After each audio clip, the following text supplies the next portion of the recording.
What's up guys, it's Bolt, and I'm back here with another Elden Ring build video. Today's build is going to be a Morgott's Cursed Sword, Dex Arcane hybrid build. Let's go over the stats. We are level 150, Vigor is 60, and guys, I'm going to say this on every build video, past 125, you guys have to have 60 Vigor. If you don't want to be one shot, please have as close. If not, have 60 Vigor, it's mandatory. Mind is 11. We didn't touch that. Endurance is 20, just enough to wear the cool fashion that we got going on and have a little bit of poise to go along with it. Strength is 14, so we can wield the Cursed Sword. Dexterity is 55, that is the soft cap. We did not touch Intelligence. Faith is 10 to use some of the incantations that we have. And Arcane is 50, as the Cursed Sword does scale with Arcane. Let's go over our gear. So we have the focal point of the build, Morgott's Cursed Sword. We have our pocket Misery Cord, just in case I parry and I need to do a one-shot on the riposte. We got that. I don't parry often again, guys, but it's there just in case I need to use it. Dragon Communion Seal, as it makes, since this is an Arcane build, this is the seal that scales with Arcane. Just the fashion that I like for this build. I think it looks pretty cool, especially with the sword.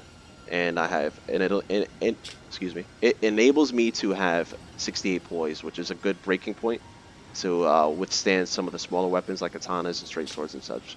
So I look cool and I am somewhat efficient. Erdtree's Favor, a good all-around talisman to have, gives you a little bit of everything. We have our Bullgoat talisman to add more poise so we could trade hits on some of the weapons.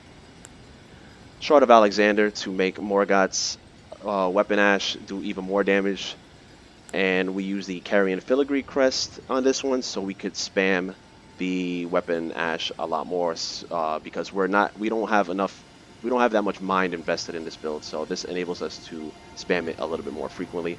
But before each invasion or duel, I do have the 2 fingers heirloom on, which adds 5 to my faith. That will enable me to cast Flame, grant me strength, which will give me a nice boost in my damage, and the fire portion of the weapon ash, and it'll boost my catch flame up a little bit as well, so that's pretty nice.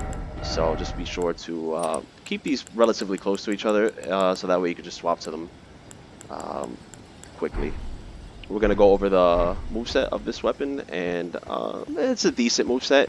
The running R1 is really good. It's up pretty fast, covers a nice widening arc. A really good attack this curved swords have is the jumping R1. It comes out fast and it has a really fast recovery, so you can just roll out of the way if you're gonna get punished, or follow up with another attack pretty quickly. So that's a really good attack. Crouching R1 is okay, comes out decently fast. The R2s are okay. I'm not crazy about them, especially the charge R2. I'm not really too crazy about it. The regular basic R1s are actually really good. They come out pretty fast, and they cover a nice widening sweep. So the regular R1s are actually pretty good. But the selling point to this weapon is the weapon ash. This thing is just monstrous. So it has 2 parts to it. That's the first part. So you'll go like that. If you hit the button again, you'll follow up with another one. If you connect with the first part and they're close enough and you follow up, they're dead. It's just insanely strong.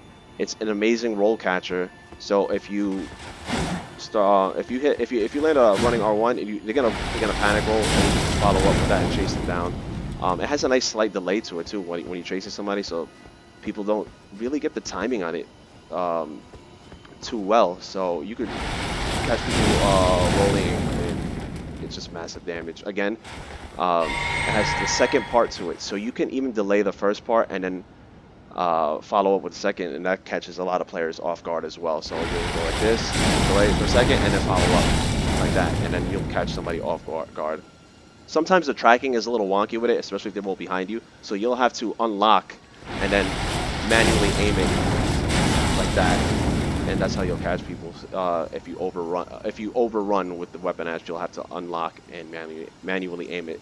Which is good though also, because some people will think they'll get away from it by rolling behind you, and then you could just turn around, unlock, and follow up with the second attack. I do for the incantations, again, I'm going to go over them. I do use Flame Grant Me Strength when I swap to my Fingers Heirloom. That'll just give us a nice buff in strength and physical damage and the fire damage that we're doing. Bestial Sling, because it's like the best incantation in the game, just puts a lot of pressure on the opponent.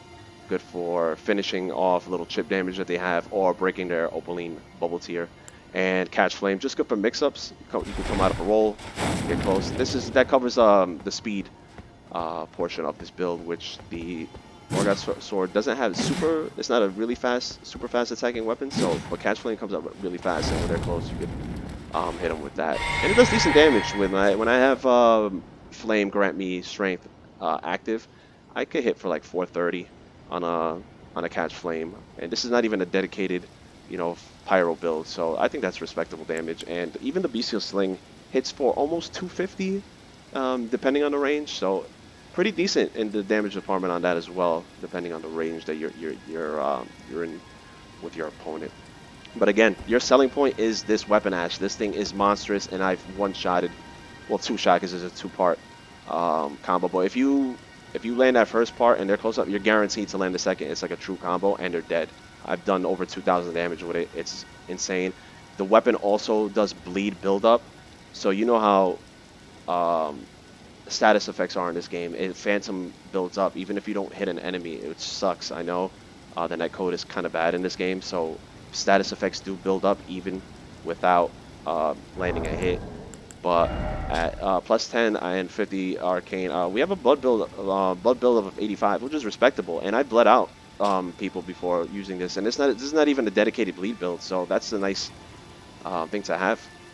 And also, this thing only weighs 7.5, so it weighs pretty much nothing. You can wear heavier armor if you want. And if you guys want to add anything else to your build, you can switch up the incantations, add a few incantations. I messed around with like Blood Boon and Blood Flame Talents, but I wasn't really crazy about them too much. But you could try that if you want to just go more of a, like a Blood Mage type of build. That's another way to go. But yeah, that's pretty much it. It's pretty self-explanatory. It's really strong after the buff. That weapon ash is monstrous. You will be taking out plenty of people with it, I'm telling you right now. And I think it looks really cool. So, I want to add a note. I completely forgot to upgrade my Dragon Communion Seal in a lot of these fights. So you're going to see in some of my fights, my Bestial Sling and my Catch Flame do nothing. And I didn't even notice it until like later on. I was like, oh my god, I was doing no damage. So I thought that was pretty funny. But yeah, don't be like me, please, guys. Please remember to upgrade your seal. Silly me. But that's it. I hope you guys enjoy it. I hope you guys enjoy the build. Be on the lookout for more builds, guys, and I will catch everybody on the next one.